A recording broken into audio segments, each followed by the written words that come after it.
Good morning everyone. मैं शकुंतला सिंधु आपका हार्दिक अभिनंदन करती हूँ आपके प्यारे से यूट्यूब चैनल एडुमिनिया के अंतर्गत।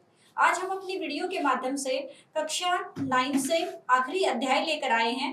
आरोह एक्सरसाइज भाग 1 में से गद्य खंड में से जो हमारा आखिरी अध्याय है, अंतिम अध्याय है, उसको लेकर आए हैं और उस अध्याय का नाम है हमारा प्रेमचंद के फटे जूते। प्रेमचंद के फटे जूते में के लेखक का नाम है हरिशंकर परसाई।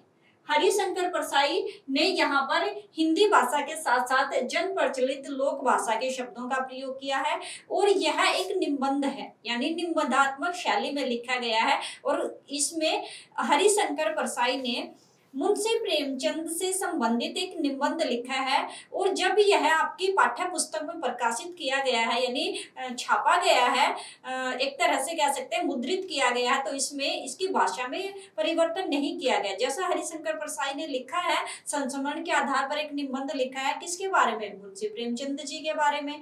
तो एक निबंधात्मक शैली में लिखा है और भाषा में परिवर्तन नहीं किया गया है। तो हिंदी भाषा के साथ साथ जो उस समय जन प्रचलित लोक भाषा थी, जन प्रचलित लोक भाषा के शब्दों का भी प्रयोग किया है।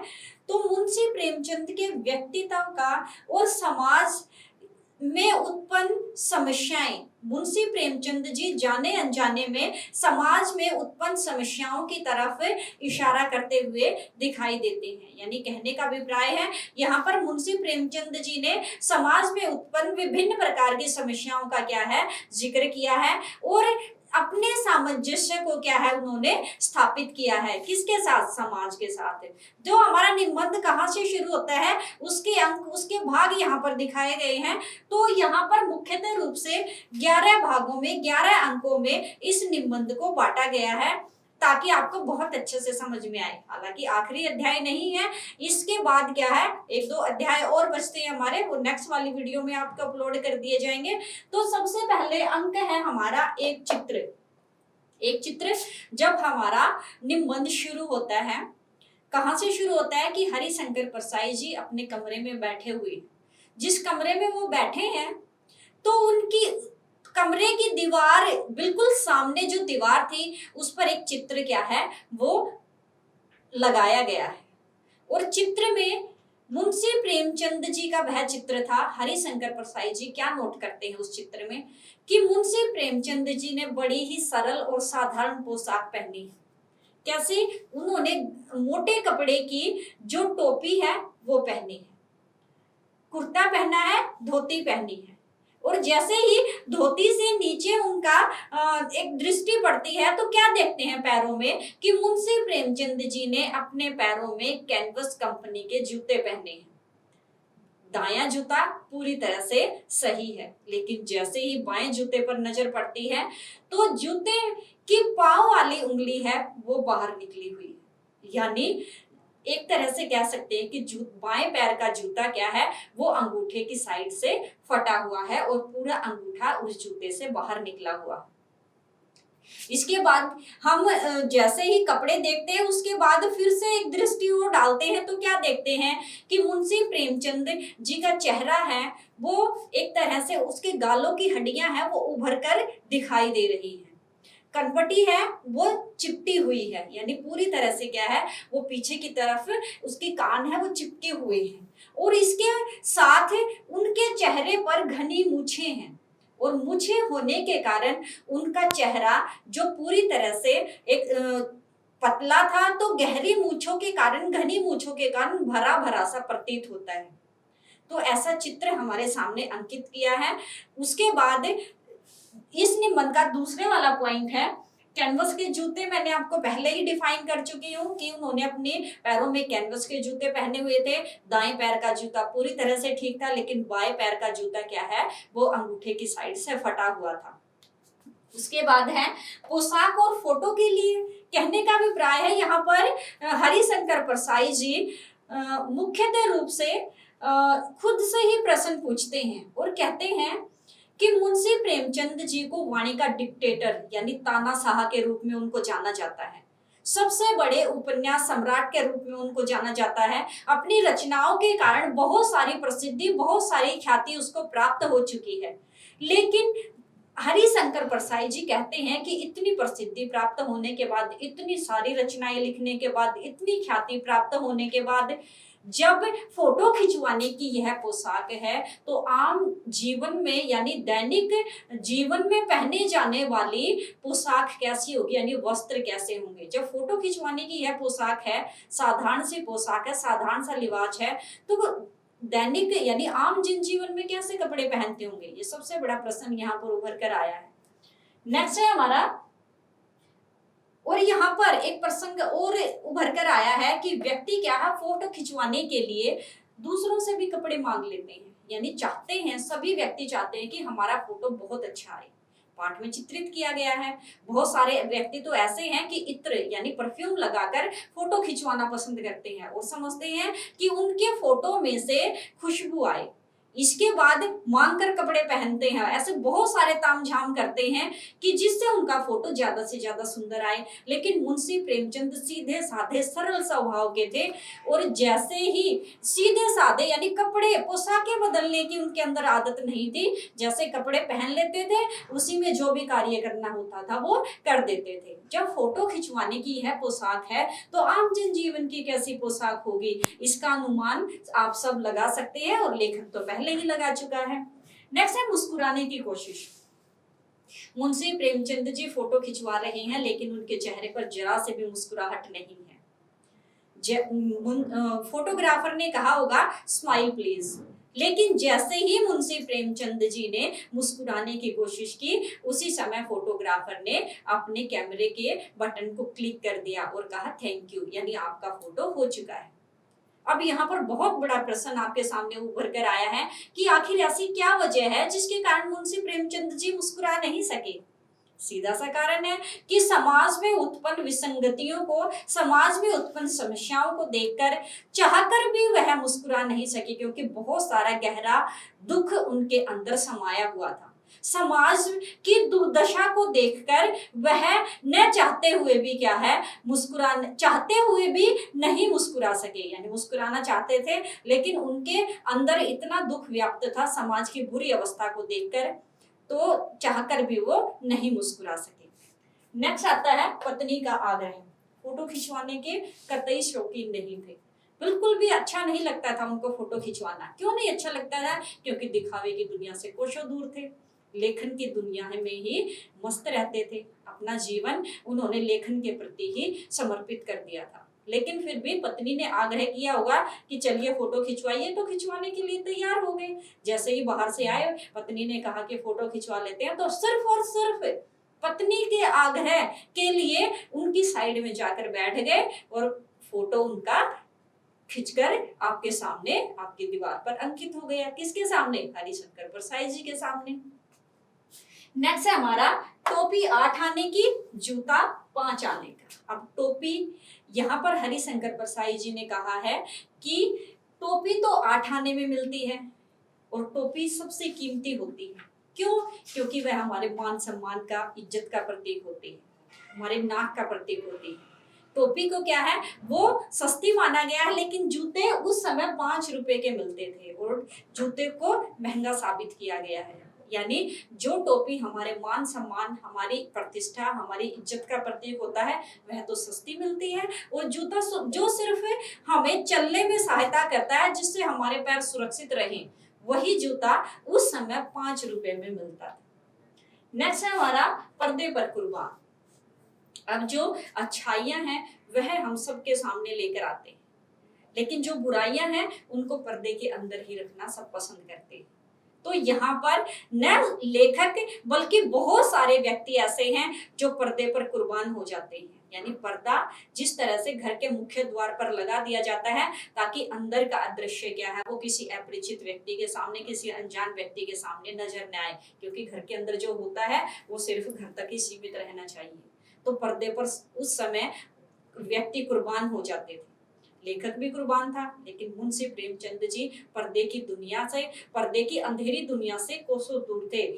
क्यों? क्योंकि वह वास्तविक, सरल, साधारण जैसे थे वैसे ही बने रहना चाहते थे। जैसा उनका जीवन था, चाहे दुखों से भरा हो, चाहे सुखों से भरा हो, चाहे गरीबी से भरा है, चाहे अमीरी से भरा है, लेकिन विचारों से धनी थे वो।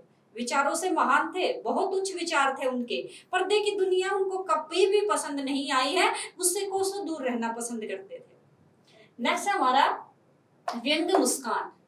अब जैसे ही पुणे दोबारा से मुंशी प्रेमचंद जी के फोटो को देखते हैं हरिशंकर परसाई जी, तो महसूस करते हैं कि मुस्कुराहट तो है, लेकिन कैसे मुस्कुराहट है? व्यंग भरी, एक विशेष अंदाज से व्यंग भरी मुस्कुराहट क्या है, धीमी धीमी मुस्कुराहट से वो मुस्कुरा रहे हैं। हरिशंकर परसाई जी कहते हैं कि आखिर ऐसा क्या कारण है जो आप मुस्कुरा रहे हो?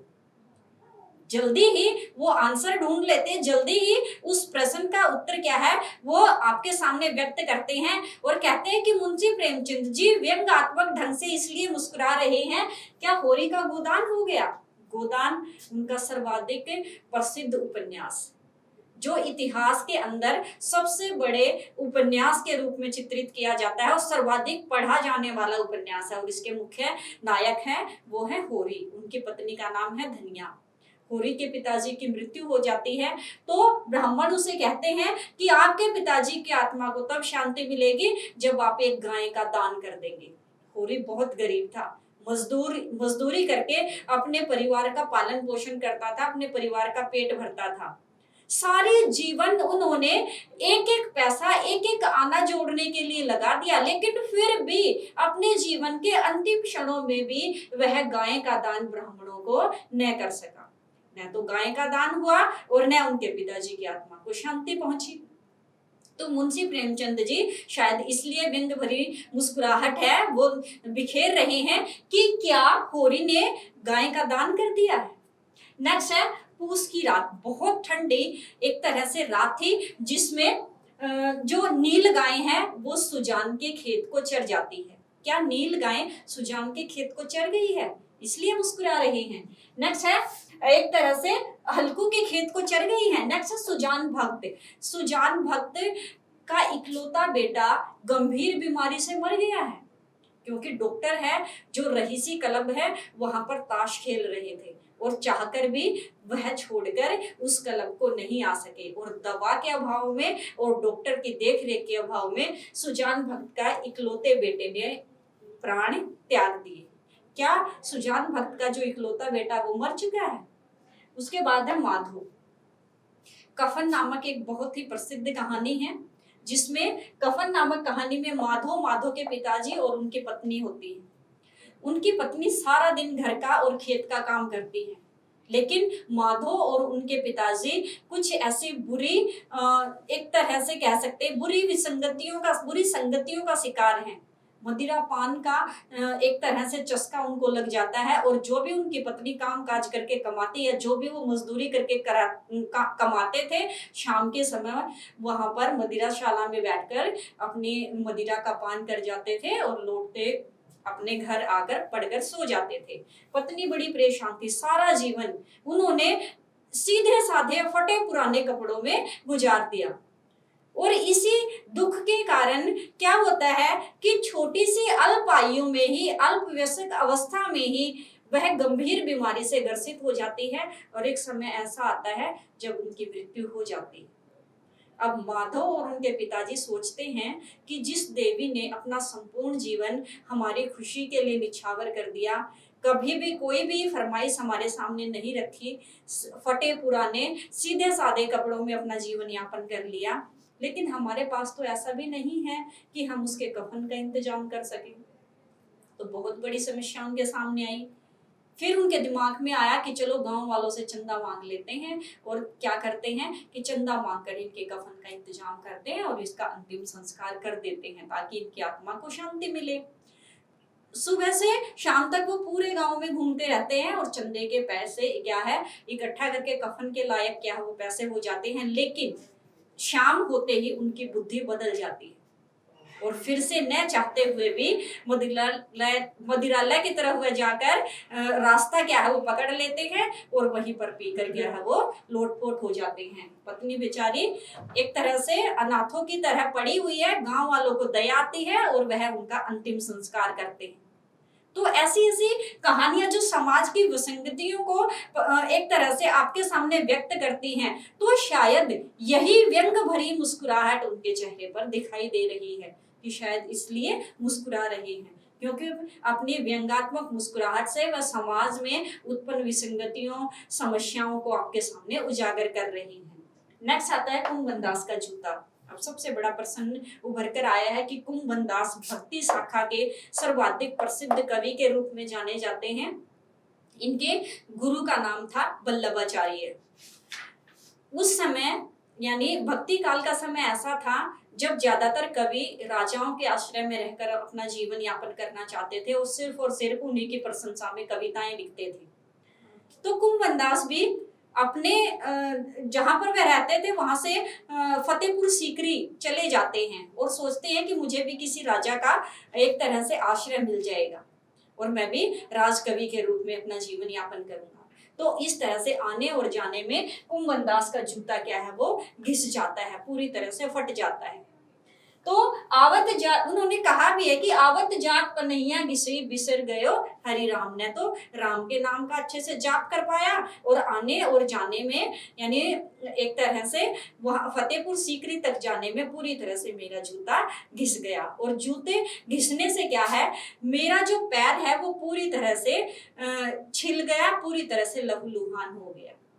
नेक्स्ट है टीले रूपी सख्त चीज। अब फिर से चित्र पर नजरें दौड़ाता है हरिशंकर परसाई जी और देखते हैं कि दाएं पैर का जूता पूरी तरह से ठीक है लेकिन बाएं पैर का जूता फटा हुआ है। अब चलने में तो दोनों जूते समान रूप से घिसते हैं, लेकिन प्रश्नात्मक शैली में कहता है कि ऐसा क्या कारण है कि बाएं पैर का जूता क्या है, वो घिसा हुआ है। और फिर से कहता है कि जो भी समाज में घृणित कार्य होते हैं, समझदार व्यक्ति वही होते हैं कि हाथ की उंगली से इशारा नहीं करते हैं, बल्कि ऐसे बहुत सारे तरीके हैं जिनको अख्तियार यानी अपनाकर उनकी तरफ इशारा करते हैं। और हरिशंकर परसाई जी मुंशी प्रेमचंद जी को इसी रूप में चित्रित करते हैं और कहते हैं कि हाथ की उंगली से इशारा न करके उन घृणित कार्यों की तरफ आप शायद बाएं पैर के अंगूठे से इशारा कर रहे हैं। कोई समझे ना समझे, लेकिन हरिशंकर परसाई यानी कहता है कि मैं तो समझ चुका हूं कि आप समाज में उत्पन्न विसंगतियों की तरफ, घृणित कार्यों की तरफ, अंग्रेजों द्वारा किए गए अत्याचारों की तरफ हाथ की उंगली से इशारा न करके पैर की उंगली से क्या है, पैर के अंगूठे से आप क्या कर रहे हैं, इशारा कर रहे हैं। नेक्स्ट है पांव की उंगली से संकेत। प्रसंग क्या है, वो टीले रूपी सख्त चीज और पांव की उंगली से उनकी तरफ इशारा क्या है, वो किए जा रहे हैं। तो कोई समझे न समझे, लेकिन हरिशंकर परसाई जी इस प्रसंग को पूरी तरह से समझ चुके हैं। मुंशी प्रेमचंद जी दिखावे की दुनिया से कोसों दूर थे। नीचे की जो उनकी जूते की तल्ली है वो पूरी तरह से सुरक्षित थी और चलने के कारण पूरी तरह से उनका पैर सुरक्षित था, लेकिन जो पर्दे की दुनिया पर कुर्बान होते हैं वो ऊपर से तो अपने पैर को कवर करके रखते हैं यानी ढक कर रखते हैं, लेकिन नीचे से उनके जो तली है वो पूरी तरह से उसमें छेद हो जाते हैं और चलने से उनके पैरों में छाले और जो कठोर चीज से टकराते हैं तो लहू क्या है, निकल जाते हैं पूरी तरह से। एक तरह से कह सकते हैं कि लहूलुहान अवस्था में उनके पैर हो जाते हैं। लेकिन मुंशी प्रेमचंद जी से बिल्कुल विपरीत थे, दिखावे की दुनिया से कोसों दूर थे, वास्तविकता उनकी रगों में समाई हुई थी। तो ये हमारा अध्याय, इसके अंक है, एक बार फिर से रिवाइज कर लेते हैं। एक चित्र आपके सामने व्यक्त किया है, कैनवस के जूते, कैनवस कंपनी से बने हुए कपड़े के जूते उन्होंने अपने पैरों में पहन रखे हैं, जिसका दायां जूता पूरी तरह से ठीक था लेकिन बाएं जो जूता है वो फटा हुआ था अंगूठे की साइड से। नेक्स्ट है पोशाक। फोटो खिंचवाने की अवस्था यह है तो आम जनजीवन में वो कैसे कपड़े पहनते होंगे। मुस्कुराने की कोशिश की लेकिन चाहकर भी वो नहीं मुस्कुरा सके। पत्नी के आग्रह पर उन्होंने फोटो खिंचवाया, सिर्फ और सिर्फ पत्नी के कहने पर, नहीं तो वो फोटो से कोसों दूर रहते थे। सिर्फ और सिर्फ लेखन के प्रति उन्होंने अपना जीवन समर्पित कर दिया था। टोपी 8 आने की, जूता 5 रुपए का, जबकि टोपी हमारे मान सम्मान का प्रतीक होता है और जो जूता है वो हमारे पैरों को सुरक्षित रखता है। नेक्स्ट है पर्दे पर कुर्बान होता है। बहुत सारे व्यक्ति ऐसे संसार में रहने वाले जो बुराइयों को ढककर रखना पसंद करते हैं, लेकिन मुंशी प्रेमचंद जी उन्हीं बुराइयों की तरफ इशारा करते हैं, खुलेआम बिना किसी डर के। व्यंग मुस्कुराहट है, क्या होरी का गोदान हो गया, पूस की रात में हल्कू की नीलगाय, हल्कू के खेत को नीलगाय चर गई। सुजान भक्त है, उसका इकलौता बेटा मारा गया। और माधो है, उसने कफन के पैसे से मदिरा का पान कर लिया। नेक्स्ट है कुंभनदास का जूता, कि कुंभनदास का जूता आने जाने से पूरी तरह से घिस गया। आवत जात पनैया घिस गई, बिसर गयो हरि राम, हरि का नाम भी न ले सके। टीले रूपी सख्त चीज, कौन सी? समाज में उत्पन्न बुराइयां। पांव के अंगूठे से इशारा कर रही हैं, हाथ के अंगूठे से इशारा करने की बजाय। तो ये हमारा अध्याय था, जिसका नाम अध्याय में निबंध के रूप में, यानी 1 नंबर का क्वेश्चन आपसे पूछा जा सकता है कि प्रस्तुत विधा किसकी रचना है, निबंध है, कहानी है, उपन्यास है, ये क्या है? तो हम यहाँ पर निबंध के रूप में इसको चित्रित करेंगे। हरिशंकर परसाई द्वारा रचित निबंध है। तो ये हमारा अध्याय था, जिसका नाम है प्रेमचंद जी के फटे जूते, और इसके लेखक है हरिशंकर परसाई जी। तो नेक्स्ट वाली वीडियो में और इंटरेस्टिंग वे से आपके सामने नया लेसन लेकर आएंगे। तब तक के लिए टेक केयर।